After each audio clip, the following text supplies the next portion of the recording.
Swag से स्वागत है आपका थ्योरी ऑफ रिलेटिविटी में। और आज की हमारी वीडियो है मूवी कोल्ड केस पे, जो एक मलयालम मूवी है।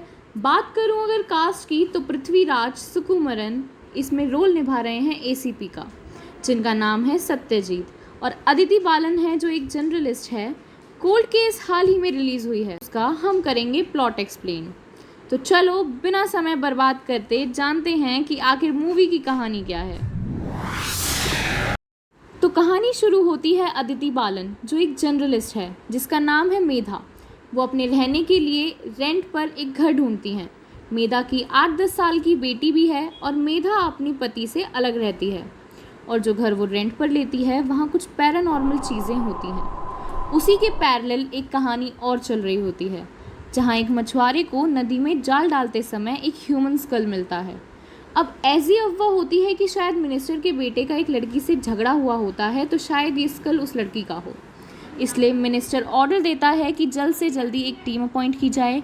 इस केस को सॉल्व करने के लिए टीम लीड करने में नाम आता है एसीपी सत्यजीत का, जिसका रोल निभाया है पृथ्वीराज सुकुमारन ने।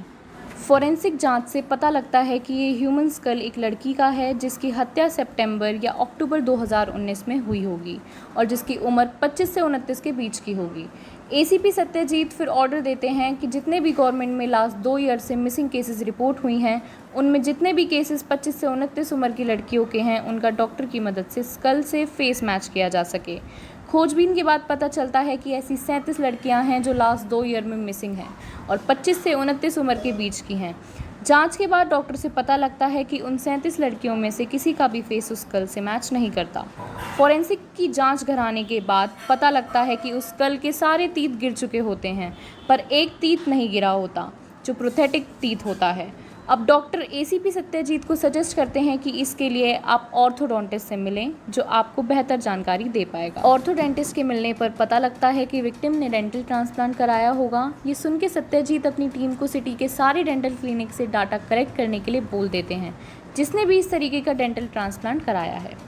पैरेलली ही मेधा के रेंटेड घर में बहुत कुछ पैरानॉर्मल हो रहा होता है, तो वो अपने कलीग को ये बात बताती है। तो वो बोलता है कि बीच के पास एक औरत रहती है जो आत्मा भूत पिशाच इन प्रेजेंस का पता कर सकती है और उनसे बात कर सकती है। मेधा अपने कलीग से पूछती है, क्या तुम ज़रा ज़काई की बात तो नहीं कर रहे? मेधा फिर उस औरत के घर जाती है और उसे अपनी कहानी बताती है कि मेरे घर में बहुत कुछ पैरानॉर्मल एक्टिविटीज़ हो रही हैं। तो ज़र्रा उसे नेक्स्ट वीक घर पे आने के लिए बोलती है। नेक्स्ट वीक ज़र्रा जब आत्मा से बात करती है, तब उस आत्मा का नाम पता चलता है जो ईवा मारिया होता है। और दूसरी तरफ एसीपी सत्यजीत को भी मैसेज आता है कि सिर्फ एक पेशेंट जिससे बात नहीं हो पाई है वो ईवा मारिया है, और स्कल के डिजिटली रिकन्स्ट्रक्शन से पता लग जाता है स्कल ईवा मारिया का ही है। अब एसीपी सत्यजीत उसके घर जाते हैं तो पता लगता है कि उसके पिता फिलिप ने ईवा मारिया की माँ के मरने के बाद दूसरी शादी कर ली थी, पर खुद मरने से पहले सारी प्रॉपर्टी ईवा मारिया के नाम कर दी थी, जो ईवा मारिया बेच देती है और चली जाती है।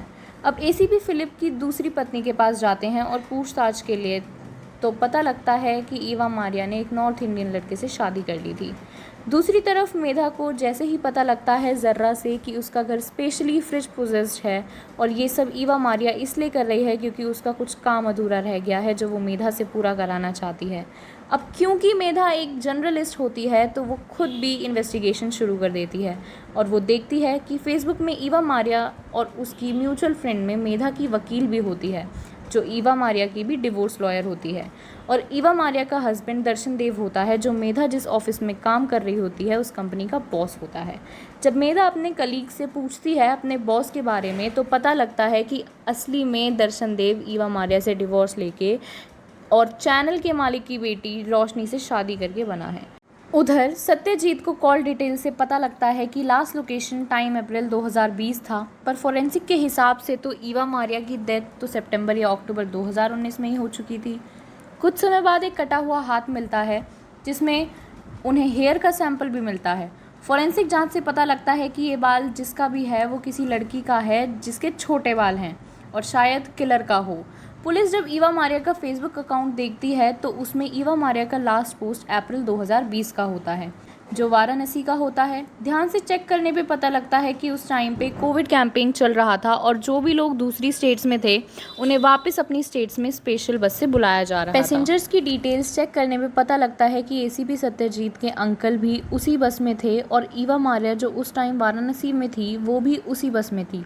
पर जब एसीपी सत्यजीत अपने अंकल को ईवा मारिया की फ़ोटो दिखाते हैं तो अंकल मना कर देते हैं कि ये कौन है और हंसते हुए कहते हैं कि अब क्या ईवा मारिया का भी डुप्लीकेट है, और बताते हैं मैंने हाल ही में इसी शहर में ईवा मारिया को देखा है। उसके बाद एसीपी सत्यजीत को कंफर्म हो जाता है कि किसी लड़की ने अपने आप को ईवा मारिया की तरह पेश किया है जिससे वो 4.5 करोड़ की प्रॉपर्टी की हकदार हो जाए जो उसके पिता ने छोड़ी थी। कुछ दिनों बाद एसीपी सत्यजीत को फ़ोन आता है उसके अंकल का कि उसने ईवा मारिया को हाल ही में डिस्ट्रिक्ट कोर्ट के बाहर देखा था। एसीपी सत्यजीत का शक यकीन में बदल जाता है कि हरिता जो कि डिवोर्स लॉयर है मेधा और ईवा मारिया की, वो ही इन सब के पीछे है, क्योंकि इस तरीके का क्राइम वो ही कर सकता है जिसे सारे लॉज और रूल्स का लूप होल्स पता हो। अब जैसे ही उसे भनक लगती है कि वो पकड़ी जाएगी, क्योंकि मेधा भी इन्वेस्टिगेट कर रही है और एसीपी सत्यजीत भी, वो मेधा के घर जाती है जिससे सबूत नष्ट कर सके। पर वहाँ जैसे ही घर के अंदर वो पहुँचती है उसे फ्रिज हिलता हुआ दिखता है और फ्रिज में से खून बहता हुआ दिखता है। जैसे ही वो उसे खोलती है वो फ्रिज में पॉलीथीन में बॉडी के पीसेस होते हैं और एकदम से ब्लास्ट होता है और अगली सुबह न्यूज़ वाले इकट्ठे हो जाते हैं जो बताते हैं कि हरिता जो एक लॉयर है उसकी मौत फ्रिज के ब्लास्ट होने से हुई है। ये तो था प्लॉट एक्सप्लेनेशन, पर क्या आप मुझे बताएंगे फिल्म के आखिर में उसकी सिस्टर का फ़ोटो फ्रेम क्यों क्रैक होता है? क्या अब वो घर उसकी आत्मा से पोजेस्ड है या आपकी कुछ और थ्योरी है इसके पीछे? तो कमेंट करके ज़रूर बताएं। धन्यवाद वीडियो देखने के लिए। देखते रहिए थ्योरी ऑफ रिलेटिविटी। हर कहानी के ना बहुत पहलू होते हैं, फ़र्क बस ये होता है कि कहानी सुना कौन रहा है।